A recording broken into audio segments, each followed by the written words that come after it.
Returning to our top story, the latest US-Iran tensions and the wider regional हमारी मुख्य खबर पर वापस लौटते हुए अमेरिका ईरान के बीच बढ़ते तनाव और व्यापक क्षेत्रीय स्थिति पर चर्चा करने के लिए हमारे साथ national council on US Libya relations के चेयरमैन वोल्फगैंग पुत्जेल जुड़े हैं, जिनका विशेष ध्यान मध्य पूर्व और उत्तरी अफ्रीका क्षेत्र पर है। वे वियना से हमारे साथ सीधे जुड़े हैं। एशिया वन में हमारे साथ जुड़ने के लिए धन्यवाद मिस्टर वुल्फगैंग।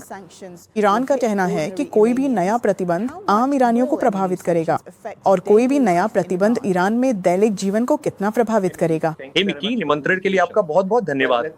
खैर, मैं सबसे पहले इस बात पे जोर देना चाहूंगा कि जाहिर तौर पर आर्थिक प्रतिबंध यानी विशेष रूप से नाकेबंदी काम कर रही है। ईरान की सरकार, ईरान का नेतृत्व लगातार घबरा रहा है। तो रणनीति का आर्थिक साधन जाहिर तौर पर वो है जो सबसे अच्छा काम करता है। और हाँ, बेशक ये ईरान की आबादी को भी नुकसान पहुंचाता है।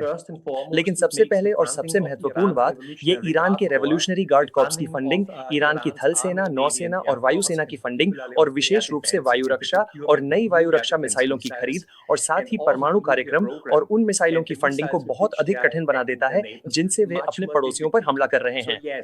तो हाँ, जैसा कि हर बार होता है जब प्रतिबंध काम कर रहे होते हैं तो वे ईरानी आबादी को भी नुकसान पहुंचाते हैं। लेकिन सरकार पर इसका प्रभाव और क्षेत्र में ईरान के छद्म समूहों, विशेष रूप से हिजबुल्लाह और हुतियों पर इसका प्रभाव, जिन्हें अब वित्त पोषित नहीं किया जा सकता, निश्चित रूप से कहीं अधिक बड़ा है। और अगर इसका असर दिखना है तो ईरान पर सालों से लगे अमेरिकी प्रतिबंधों को देखते हुए क्या ये दबाव उसे अमेरिकी मांगों को मानने पर मजबूर करने के लिए काफी होगा? खैर, इसमें एक बहुत बड़ा अंतर है।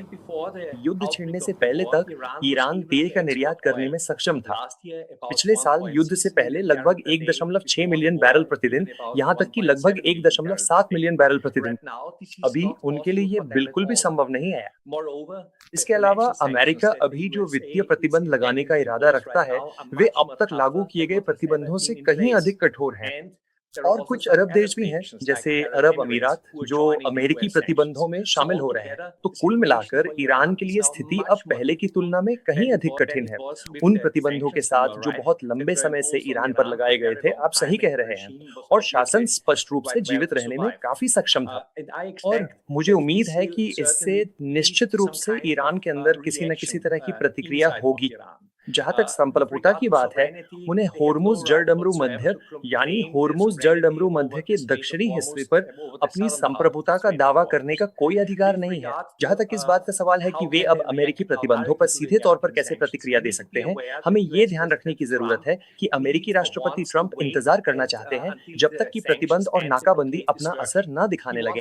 वो युद्ध को अमेरिकी जनता की नजरों से दूर रखना चाहते हैं। तो अब ईरान जो कर सकता है वो ये है कि वो युद्ध को फिर से भड़काने की कोशिश करे ताकि संयुक्त राज्य अमेरिका पर और भी अधिक बोझ डाला जा सके और अंततः जान माल का नुकसान भी पहुंचाया जा सके, ताकि अंत में शायद या कम से कम वे यही उम्मीद कर रहे हैं, अमेरिकी घरेलू दबाव राष्ट्रपति ट्रंप को युद्ध रोकने के लिए मजबूर कर दे। मुझे संदेह है कि ये कारगर होगा। ईरान में इसका असर और दबाव महसूस होगा, लेकिन अमेरिका भी आर्थिक मार झेल रहा है। अमेरिका का कर्ज अब 40 ट्रिलियन के पार है, तो क्या वॉशिंगटन मध्य पूर्व में इस लंबे संघर्ष का खर्च उठा सकता है? इस युद्ध में अब तक संयुक्त राज्य अमेरिका को लगभग 37.5 बिलियन अमेरिकी डॉलर का खर्च आया है। अमेरिकी शेयर बाजार काफी अच्छा प्रदर्शन कर रहे हैं। वे युद्ध की शुरुआत के बाद से और भी बढ़ गए हैं। ये विशेष रूप से तकनीकी बाजार के कारण है। इसलिए मुझे वास्तव में ये उम्मीद नहीं है कि डोनाल्ड ट्रंप संयुक्त राज्य अमेरिका के भीतर से किसी भी तरह के आर्थिक दबाव, घरेलू आर्थिक दबाव के आगे झुकेंगे। इसके अलावा उन्होंने अतीत में ये दिखाया है कि वो वास्तव में अंतर्राष्ट्रीय दबाव पर प्रतिक्रिया नहीं देते हैं। इसलिए मुझे नहीं लगता कि ईरान के झुकने से पहले अमेरिका को प्रतिबंधों को रोकने की आवश्यकता होगी। मुझे लगता है कि ईरान के साथ इस टकराव में अमेरिका के पास शायद लंबे समय तक टिके रहने की क्षमता है। क्या मध्य पूर्व पर राष्ट्रपति ट्रंप का ध्यान उनकी समर्थन रेटिंग को प्रभावित कर रहा है? इस पर कोई नया संकेत है? मुझे लगता है आपने पहले इस पर चर्चा की थी। आप बिल्कुल सही हैं, बिल्कुल।